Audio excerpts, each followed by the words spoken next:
agaasimaha guud ee wasaaradda dhistoorka gudoomiyaha maamul wanaagga wasiir ku-xigeenka xanaanada xoolaha wasiir ku-xigeenka wasaaradda warfaafinta wasiirka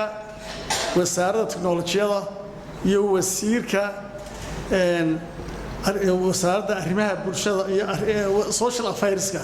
dhammaantiinba waad mahadsantihiin runtii inaan ka soo qayb galo munaasabadani farxad weyn bay ii tahay iyada oo maanta halkan lagu daahfurayo portalkii kaas oo faa'iido weyn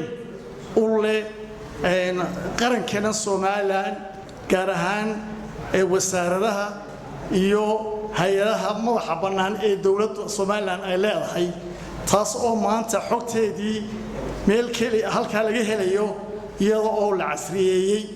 horena way u jirtay oo wasaaraddu wariba waxay lahayd mid gaar ah laakiin wuxuu ahaa jaantaar hogan laakiin imika waxa weeyaan waxa la dhisay gareeyay isoo casriyeysan oo xogtii qaranka oo dhan halka laga helayo runtii 1900 iyo aan jecelahay 95kii ayay portal website-ka adduunyada laga sameeyay xilliga markaa la sameeyay waxa weeyaan dawladuhu iyo bataqaana kuwa private kuwa kubrida way lahaayeen marka maanta si wanaag bay noo tahay inay aynaguna maanta gaadhno halka muhiimka ah marka taa laga tago wasaaradahan wasaaradda qorsheynta qaranku waxay ka mid tahay wasaaradaha xogaha dawladda xoogeeda haya ee bixiya tirakoob baan sameynaa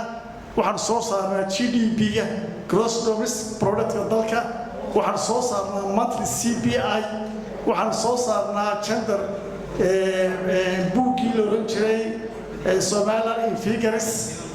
waxaas oo dhan waxay u baahan tahay inay markaa geeyno xogta la geliyo si looga helo oo ay noqoto mid macluumaadkii oo dhan laga helayo marka taa laga tago annagu waxaan nahay wasaarad ahaan mid halka ay hay'adahu ka soo galaan oo entry point-kii si ay macluumaad uga helaan waxyaabaha ay wasaaradda iyadu wado taasoo xogtii qaranka saad la socotaana hadda waxaan ku jirnaa qorshihii shanta sanadood ee saddexaad oo hadda inoo bilow ah bishan dhammaadkeedana December laga gabagabeynayo oo loo gareyn doono qorshahaas oo dhanna wuxuu noqon doonaa mid ugu keensanaan doona website-ka oo laga heli doono vision-kii qaranka bilanaskii shantii qaybood u lahaa iyo 10kii sectorska uu lahaa NDP sidaas daraadeed waxa kaloo aad iyo aad ugu mahadnaqayaa wasiirka iyo DG-ga wasaaradda tiknoolajiyada oo baryahan dambe aad iyo aad hawl important u qabtay aanay jirto inay mataqaana imika xagga technology-gu ay tahay mid aynu adduunyada la jaan qaadayno